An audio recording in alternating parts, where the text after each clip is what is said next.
CBS 뉴스는 CBS 홈페이지 cbs.co.kr이나 노코뉴스 홈페이지 노코뉴스.co.kr, 스마트폰 애플리케이션과 팟캐스트를 통해 다시 보고 들으실 수 있습니다. 이어서 부산 소식입니다.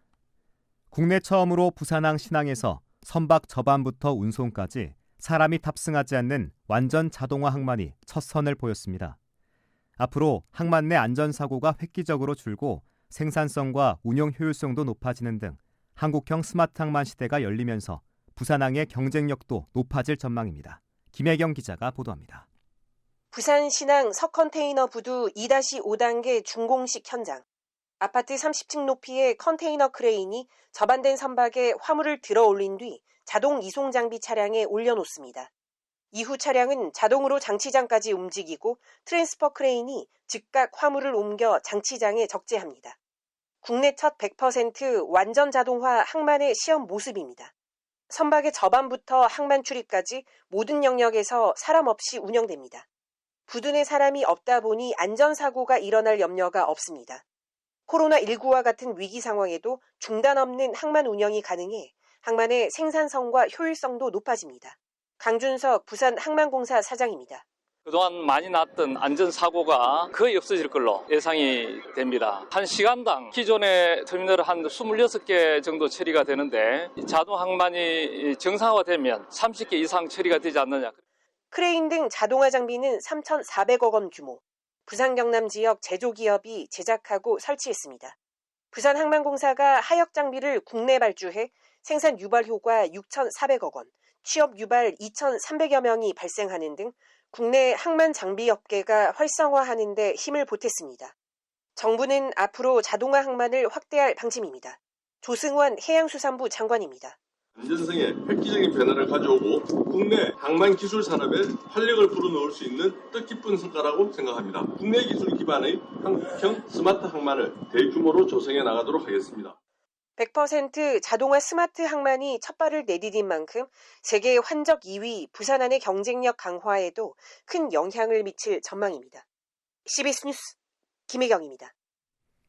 오는 29일 이태원 참사 1주년을 맞는 가운데 헬로윈 기간 인파가 몰릴 상황을 대비해 부산 곳곳에서 안전관리가 강화됩니다.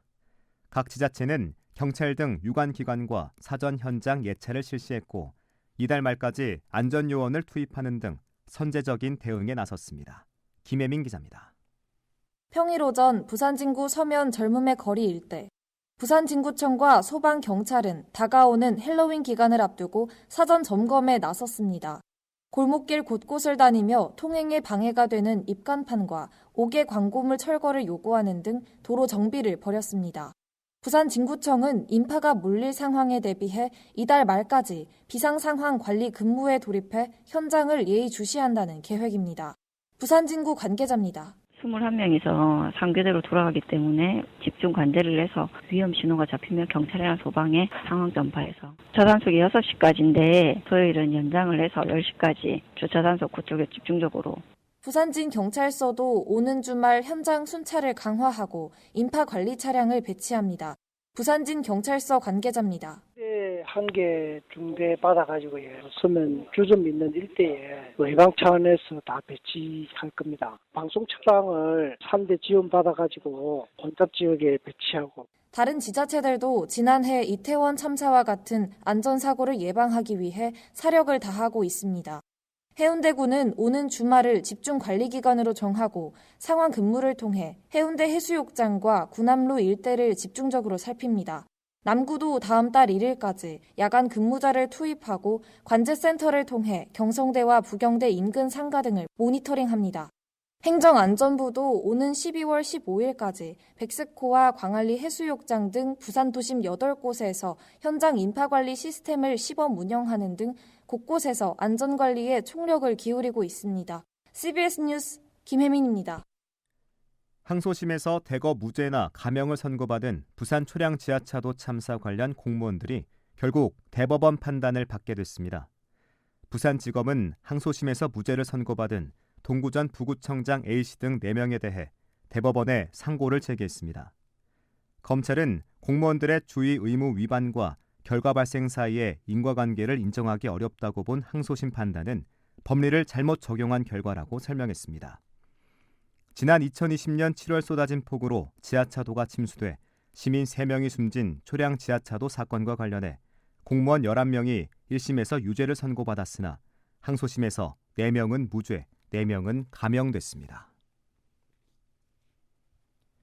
부산지법 형사 6부는 화장실에서 낳은 아이를 방치해 숨지게 한 뒤 사체를 쇼핑몰에 유기한 혐의로 20대 A씨에게 징역 6년을 선고했습니다.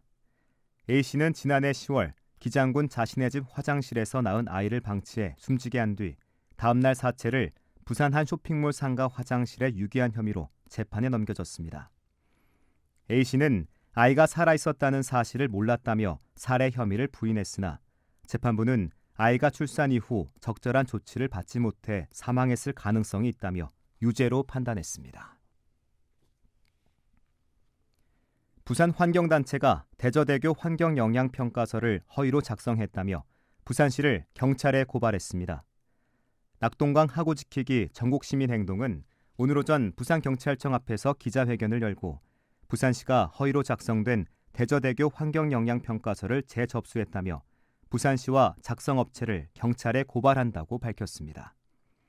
환경단체는 환경영향평가서에서 대저대교에 서식하는 멸종위기종에 대한 생태계 조사 등이 제대로 이뤄지지 않았고 평가서가 또다시 거짓으로 작성됐다고 주장하며 경찰에 철저한 수사를 촉구했습니다.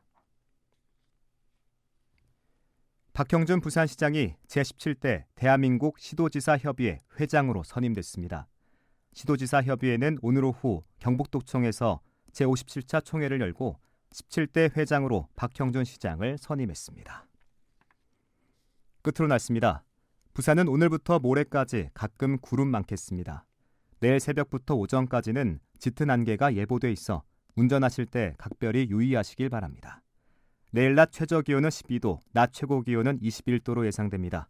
현재 부산의 기온은 18.4도, 습도는 50%입니다. 부산 CBS 저녁 종합 뉴스를 마칩니다. 지금까지 진행해 엔지니어 신병선, 기자 정민기, 아나운서 복재리였습니다.